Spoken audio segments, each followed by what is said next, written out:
মুখ্যমন্ত্রী গোমতীর বুকে জাহাজ আনার কথা বলছেন, আর কৃষকদের দাবি সেচের জল চাই, চাই সুসেচ ব্যবস্থা। কোনো পদক্ষেপ না নেওয়ায় পঞ্চায়েতে তালা ঝুলিয়ে দিলেন কৃষকরা। ঘটনা কদমতলা ব্লক এলাকার ব্রজেন্দ্রনগর গ্রাম পঞ্চায়েতে। ব্রজেন্দ্রনগর গ্রাম পঞ্চায়েতের 4টি ওয়ার্ডের প্রায় শতাধিক কৃষক জলসেচের অভাবের কারণে বড় ধান চাষ করতে পারছেন না। তারা কৃষি দপ্তর, বিডিও এবং পঞ্চায়েত আধিকারিকদের দরজায় বারবার কড়া নেড়েও কোনো সদুত্তর পাননি।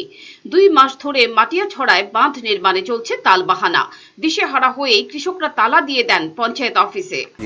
জিআরএসের কাছে লিটন দাসে কইল যে যাও রতন দাসের কাছে গেলাম। রতন দাস কি পঞ্চায়েতের কি টাইম চার্জে আছেন নাকি তা তার কাছে গেলাম।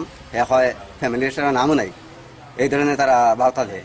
ও গত 24 তারিখে আইসি, আবার তারা জিআরএসে হয়েছে যে আপনার কতদিন ধরে আইতেছেন? 1.5 মাস 2.5 মাস থেকে আর ফ্যামিলি রেস্টার কফি মিলতেছে না? না মিলতে টেন্সার মিলে না। তারা আবার ফেরে খালি হয় যে সেক্রেটারি ছুটি আই যাইব না, কালকে আইব, আইলে ফেরে ভাই খোঁজ করিব। আজকেও আইসি, খবর করি আর তারা যে সেক্রেটারি আইসে না, আর 4-5 দিন পরে আইব। পঞ্চায়েত আনা তো পঞ্চায়েত তালা মারি দেবো। যদি সেক্রেটারি পঞ্চায়েত আয় না, যদি জনগণের কেন সুযোগ সুবিধা পায় না, তাইলে তো আর পঞ্চায়েতটা তাহাকে না তাহলে তো সমান, তাইলে পঞ্চায়েত তালা মারি দেবো। তালা ঝোলানোর খবর পেয়ে টনক নড়ে আধিকারিকদের, ছুটে আসেন তারা। ফিওর রিপোর্ট, চ্যানেল দিন রাত।